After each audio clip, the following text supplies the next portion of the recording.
राधे राधे दोस्तों, आज हम इस वीडियो के माध्यम से भागवत गीता अध्याय 9 परम गुह्य ज्ञान के श्लोक 13, 14, 15, 16, 17 और श्लोक 18 के बारे में जानेंगे। आइए चलते हैं श्लोक 13 की ओर। श्लोक 13। महात्मानस्तुमा पार्थ दैवी प्रकृतिमाश्रिता है, भजन्त्यनन्य मनसो ज्ञात्वा भूतादिमव्यम। अर्थ: परंतु हे कुंती पुत्र, दैवी प्रकृति के आश्रित महात्मा जन मुझको सब भूतों का सनातन कारण और नाशरहित अक्षर स्वरूप जानकर अनन्य मन से युक्त होकर निरंतर भजते हैं।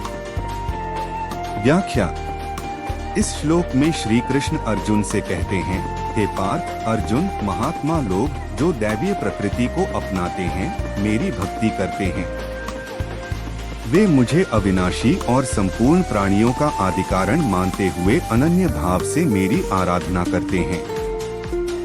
इसका अर्थ यह है कि जो महात्मा या सच्चे साधक होते हैं, वे दैवीय गुणों से संपन्न होते हैं और अपनी आत्मा को भगवान की ओर समर्पित करते हैं। वे संसार की भौतिक प्रकृति से ऊपर उठकर भगवान की शरण में रहते हैं और उनकी भक्ति में लीन रहते हैं। उनका मन केवल भगवान में ही स्थित रहता है और वे जानते हैं कि भगवान ही समस्त सृष्टि के आधार हैं और वे अविनाशी हैं। इस प्रकार महात्मा लोग भौतिक सुख सुविधाओं की अपेक्षा आत्मा की शांति और भगवान की भक्ति में संलग्न रहते हैं। भगवान श्री कृष्ण यहाँ महात्माओं की विशेषता को उजागर कर रहे हैं, जो दैवीय प्रकृति को अपनाकर भगवान की शरण में आ जाते हैं और पूर्ण समर्पण के साथ उनकी भक्ति में तल्लीन रहते हैं। श्लोक 14। सत्तं कीर्तयन्तो मां यतन्तश्च दृढव्रताः, नमस्यन्तश्च मां भक्त्या नित्ययुक्ता उपास्ते। अर्थ: वे दृढ़ निश्चय वाले भक्तजन निरंतर मेरे नाम और गुणों का कीर्तन करते हुए तथा मेरी प्राप्ति के लिए यत्न करते हुए और मुझको बार बार प्रणाम करते हुए सदा मेरे ध्यान में युक्त होकर अनन्य प्रेम से मेरी उपासना करते हैं। व्याख्या: इस श्लोक में भगवान श्री कृष्ण अपने भक्तों के गुणों का वर्णन कर रहे हैं। वे कहते हैं कि जो लोग निरंतर मेरे नाम और गुणों का गान करते हैं, वे वास्तव में दृढ़ संकल्पित होते हैं।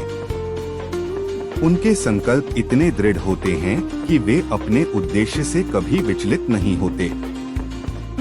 वे न केवल कीर्तन करते हैं, बल्कि कठिन प्रयास भी करते हैं, जिससे वे अपने आध्यात्मिक लक्ष्यों को प्राप्त कर सकें। ऐसे भक्त भगवान को नमन करते हैं, यानी उनके प्रति उनकी अत्यंत भक्ति और श्रद्धा होती है। ये भक्त नित्य अर्थात हर समय भगवान से जुड़े रहते हैं। उनका मन, बुद्धि और आत्मा हमेशा भगवान की भक्ति में लगे रहते हैं। इस श्लोक में भगवान श्री कृष्ण यह संदेश दे रहे हैं कि सच्ची भक्ति वही है जो निरंतर और दृढ़ हो, जो भगवान के प्रति प्रेम, समर्पण और अडिग विश्वास के साथ की जाए। जब भक्त अपने जीवन में भगवान को सर्वोपरि मानते हैं और अपने प्रत्येक कार्य को उनकी सेवा के रूप में देखते हैं, तब वे भगवान की कृपा के पात्र बनते हैं। यही सच्ची भक्ति है, जिसमें न केवल प्रेम और श्रद्धा होती है, बल्कि अटल विश्वास और सतत प्रयास भी होते हैं। श्लोक 15। ज्ञानयज्ञेन चाप्यन्ते यजन्तो मामुपास्ते, एकत्वेन पृथक्त्वेन बहुधा विश्वतो मुखम।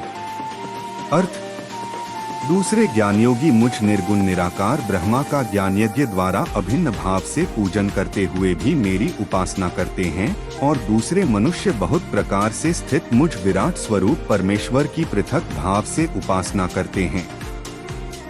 व्याख्या: इस श्लोक में भगवान श्री कृष्ण यह बता रहे हैं कि भक्तजन उन्हें विभिन्न प्रकार से पूजते हैं। कुछ लोग ज्ञान यज्ञ के माध्यम से अर्थात ज्ञान के बल पर उनकी आराधना करते हैं। ज्ञान यज्ञ, इसका अर्थ है ज्ञान के माध्यम से यज्ञ करना, अर्थात आत्मज्ञान प्राप्त करके भगवान की पूजा करना। यह यज्ञ कर्मकांड की तरह बाहरी नहीं है, बल्कि आंतरिक है, जो ज्ञान के माध्यम से होता है। एकत्वेन, यहाँ पर एकत्व से तात्पर्य अद्वैत सिद्धांत से है। जिसमें साधक यह अनुभव करता है कि सभी कुछ भगवान का ही स्वरूप है। वह सभी को एक ही रूप में देखता है। पृथक्त्वेन इसके विपरीत कुछ लोग द्वैत सिद्धांत का अनुसरण करते हैं और भगवान को अपने से पृथक मानकर उनकी उपासना करते हैं। इस दृष्टिकोण से भगवान और जीव अलग अलग हैं और भक्त भगवान को अलग रूपों में पूजते हैं। बहुधा विश्वतोमुखम इसका अर्थ है कि भगवान के अनंत रूप हैं और वे संपूर्ण विश्व में विद्यमान हैं। इस प्रकार भक्तजन भगवान को उनके विभिन्न रूपों में देखते और पूजते हैं। इस श्लोक के माध्यम से भगवान श्री कृष्ण यह बता रहे हैं कि उनकी पूजा के मार्ग अनेक हैं और भक्तजन अपने अपने ज्ञान और समझ के अनुसार उन्हें पूजते हैं। कोई उन्हें एकत्व में अनुभव करता है तो कोई पृथकत्व में, लेकिन अंत में सभी मार्ग भगवान की ओर ही ले जाते हैं क्योंकि वे सर्वव्यापी और सर्वसमर्थ हैं। इस प्रकार भगवान की प्राप्ति के लिए कोई भी मार्ग अपनाया जा सकता है जो भक्त के स्वभाव और उसके ज्ञान के स्तर पर निर्भर करता है। श्लोक 16 सर्वात्म रूप से प्रभाव सहित भगवान के स्वरूप का वर्णन। ह क्रतुर्ह यज्ञः स्वधाह महमौषधम् मंत्रोहमहमेवाज्यमहमग्निर्हन् हुतम्। अर्थ क्रतु मैं हूँ, यज्ञ मैं हूँ, स्वधा मैं हूँ, औषधि मैं हूँ, मंत्र मैं हूँ, घृत मैं हूँ, अग्नि मैं हूँ और हवन रूप क्रिया भी मैं ही हूँ। व्याख्या।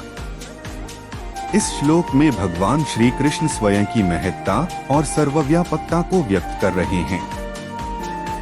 वे कह रहे हैं कि वे हर प्रकार के यज्ञ और धार्मिक अनुष्ठानों में उपस्थित हैं। इसका तात्पर्य यह है कि कोई भी कर्म, चाहे वह यज्ञ हो, औषधियों का उपयोग हो, मंत्रोच्चारण हो या हवन हो, सब में भगवान की ही उपस्थिति है। भगवान कहते हैं कि वे हर चीज में समाहित हैं। वे यज्ञ का उद्देश्य भी हैं और साधन भी। वे मंत्र भी हैं और आहुति भी। यहाँ भगवान का आशय यह है कि सभी कर्मों का अंतिम लक्ष्य वही है और वे ही इन सभी कर्मों का संचालन करते हैं। इस प्रकार यह श्लोक भगवान की सर्वव्यापकता और उनकी सर्वोच्च सत्ता को दर्शाता है। यह श्लोक हमें यह भी सिखाता है कि सभी धार्मिक अनुष्ठान जो भी रूप में हो, वे सभी भगवान की आराधना के ही साधन हैं और सब में उनकी ही उपस्थिति है। भक्त को यह समझना चाहिए कि हर कर्म में भगवान का ही अंश होता है और इसी भावना से सभी कर्मों को करना चाहिए। श्लोक 17 पितामहस्य जगतो माता धाता पितामह वेद्य पवित्र मोकार विक्साम यजुरेव च। अर्थ इस संपूर्ण जगत का धाता अर्थात धारण करने वाला एवं कर्मों के फल को देने वाला पिता, माता, पितामह जानने योग्य। गीता अध्याय 13 श्लोक 12 से 17 तक में देखना चाहिए। पवित्र ओंकार तथा ऋग्वेद, सामवेद और यजुर्वेद भी मैं ही हूँ। व्याख्या। इस श्लोक में भगवान श्री कृष्ण कहते हैं कि वे इस पूरे जगत के पिता और माता हैं। वे पालनहार, धाता और पितामह परदादा भी हैं। यह इस बात को दर्शाता है कि भगवान ही सृष्टि के सृजनकर्ता, पालनकर्ता और संहार करता हैं। वे सभी प्रकार के संबंधों के मूल में हैं और संसार की हर चीज का आधार हैं। भगवान यह भी कहते हैं कि वेद में वर्णित सभी पवित्र वस्तुएं और ज्ञान के योग्य सभी चीजें उन्हीं के स्वरूप का वर्णन करती हैं। वे स्वरूप हैं जो कि ब्रह्मा का प्रतीक है और सभी मंत्रों का सार है। वे ऋग्वेद, सामवेद और यजुर्वेद के रूप में भी प्रकट होते हैं। यह बताता है कि वेदों का सारा ज्ञान जो मनुष्य को आत्मा और परमात्मा के रहस्य से परिचित कराता है, भगवान श्री कृष्ण से ही उत्पन्न होता है और अंत में उन्हीं में विलीन हो जाता है। इस श्लोक के माध्यम से भगवान श्री कृष्ण ने अर्जुन को यह समझाने की कोशिश की है कि वह सृष्टि का प्रत्येक पहलू हैं और इसी कारण से वे प्रत्येक जीव के हृदय में निवास करते हैं।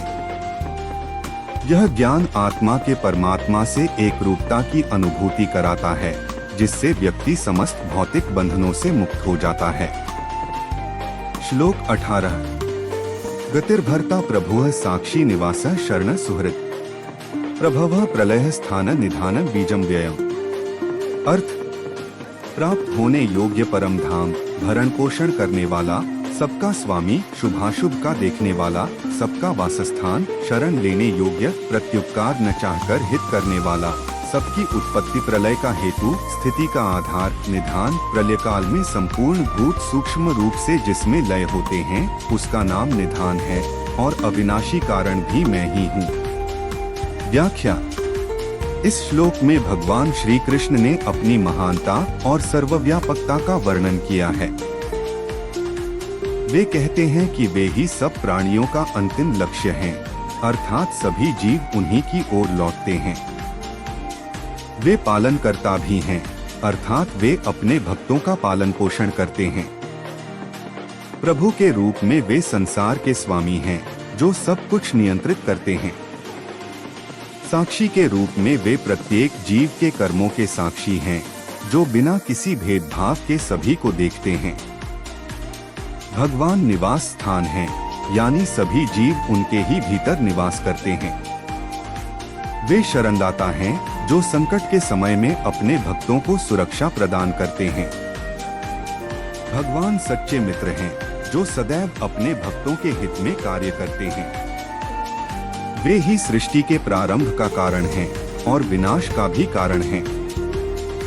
स्थान के रूप में वे स्थायित्व प्रदान करते हैं, जो इस संसार में स्थायित्व की भावना देते हैं। निधान के रूप में वे सभी संपत्ति और धन के स्रोत हैं। और बीजम व्ययम के रूप में वे अविनाशी बीज हैं, जो इस सृष्टि को बार बार उत्पन्न करने की शक्ति रखते हैं। इस प्रकार इस श्लोक के माध्यम से भगवान ने यह बताया है कि वे ही सभी जीवों के जीवन के हर पहलू में उपस्थित हैं और वही उनका अंतिम आश्रय है। यह श्लोक भक्तों को यह समझने के लिए प्रेरित करता है कि वे भगवान को ही अपना अंतिम लक्ष्य और आश्रय बनाएं।